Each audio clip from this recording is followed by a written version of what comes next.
पहलगाम कश्मीर की वो धरती जिसे लोग जन्नत कहते हैं। ऊंचे पहाड़, बहती हवा और बैसरण का वो मेडो जहां सैकड़ों लोग सिर्फ सुकून ढूंढने आते हैं। लेकिन 22 अप्रैल 2025 को इस जन्नत में वो हुआ जो किसी ने सोचा भी नहीं था। दोपहर 2:30 सब कुछ सामान्य था। यहाँ सैकड़ों लोग आए थे, कुछ हनीमून पर, कुछ अपने परिवार संग और कुछ तन्हाई में सुकून ढूंढते हुए।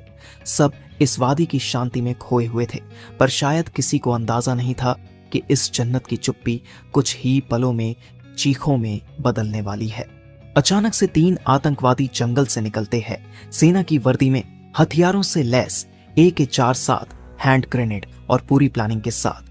सूत्रों के अनुसार ये आतंकी TRF द रेजिस्टेंस फ्रंट के सदस्य थे, जो लश्कर ए तैयबा से जुड़ा संगठन है। उन्होंने सेना की वर्दी पहन रखी थी ताकि भ्रम फैलाया जा सके। आते ही उन्होंने गोलियां चलानी शुरू कर दी। प्रत्यक्षदर्शियों के अनुसार आतंकियों ने कुछ लोगों से उनकी धार्मिक पहचान पूछी और फिर निशाना बनाया।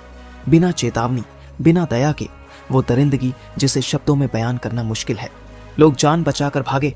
कोई बच्चा मां की गोद में था, कोई पति पत्नी का हाथ खींच रहा था, लेकिन सब नहीं बच पाए।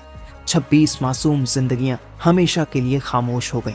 इस दिल दहला देने वाले हमले में 26 मासूम लोगों की जिंदगियां छिन गईं। इन शहीदों में थे भारतीय नौसेना के जांबाज अफसर लेफ्टिनेंट विनय नरवाल, एक ऐसा नौजवान जिसकी शादी को अभी सिर्फ कुछ ही हफ्ते ही हुए थे। उनकी नई नवेली जिंदगी, सपनों से भरा घर, सब कुछ एक पल में उजड़ गया। एक इंटेलिजेंस ब्यूरो के अफसर भी मौके पर शहीद हो गए। इसके अलावा 2 विदेशी नागरिक, एक UAE और एक नेपाल से थे। 20 से ज्यादा लोग गंभीर रूप से घायल हुए। एक महिला ने कहा, हम सेल्फी ले रहे थे, तभी पीछे से फायरिंग शुरू हुई। सब गिरने लगे। मैं अपने बेटे को लेकर भागी, लेकिन मेरी आंखों के सामने मेरे पति को मार दिया उस दरिंदा ने। हमले के बाद प्रधानमंत्री नरेंद्र मोदी सऊदी अरब से सीधे दिल्ली लौटे। उन्होंने कहा, जो इस हमले के पीछे हैं उन्हें इंसानियत और कानून दोनों से सजा मिलेगी। गृहमंत्री अमित शाह श्रीनगर पहुंचे। राष्ट्रीय सुरक्षा सलाहकार अजित डोभाल ने सीधे ऑपरेशन की कमान संभाली। सेना, CRPF और जम्मू कश्मीर पुलिस ने संयुक्त सर्च ऑपरेशन शुरू किया।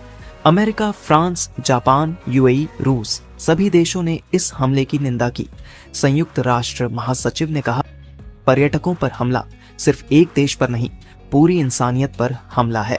पहलगाम की सड़कों पर सन्नाटा है। टैक्सी ड्राइवर, होटल मालिक, शॉपकीपर सब सहमे हुए हैं। कई यात्रियों ने अमरनाथ यात्रा की बुकिंग रद्द कर दी है। एक लोकल गाइड ने कहा, यह सिर्फ टूरिज्म का नुकसान नहीं, हमारा हौसला भी टूटा है। हर गोली सिर्फ एक शरीर नहीं गिराती, वो पूरे परिवार को तोड़ देती है। लेकिन भारत न पहले झुका है, न अब झुकेगा। हम अपने पर्यटकों की रक्षा करेंगे, अपने लोगों का साथ देंगे और आतंकवाद को उसकी जड़ों से खत्म करेंगे। ये जन्नत फिर मुस्कुराएगी, क्योंकि आतंक की कोई जमीन नहीं होती। अगर इस घटना ने आपको भी झकझोर दिया है तो इस वीडियो को शेयर कीजिए, ताकि हर कोई जाने आतंकवाद का चेहरा कितना डरावना है और इंसानियत कितनी कीमती। सच दिखाने की हमारी कोशिश में हमारा साथ दें।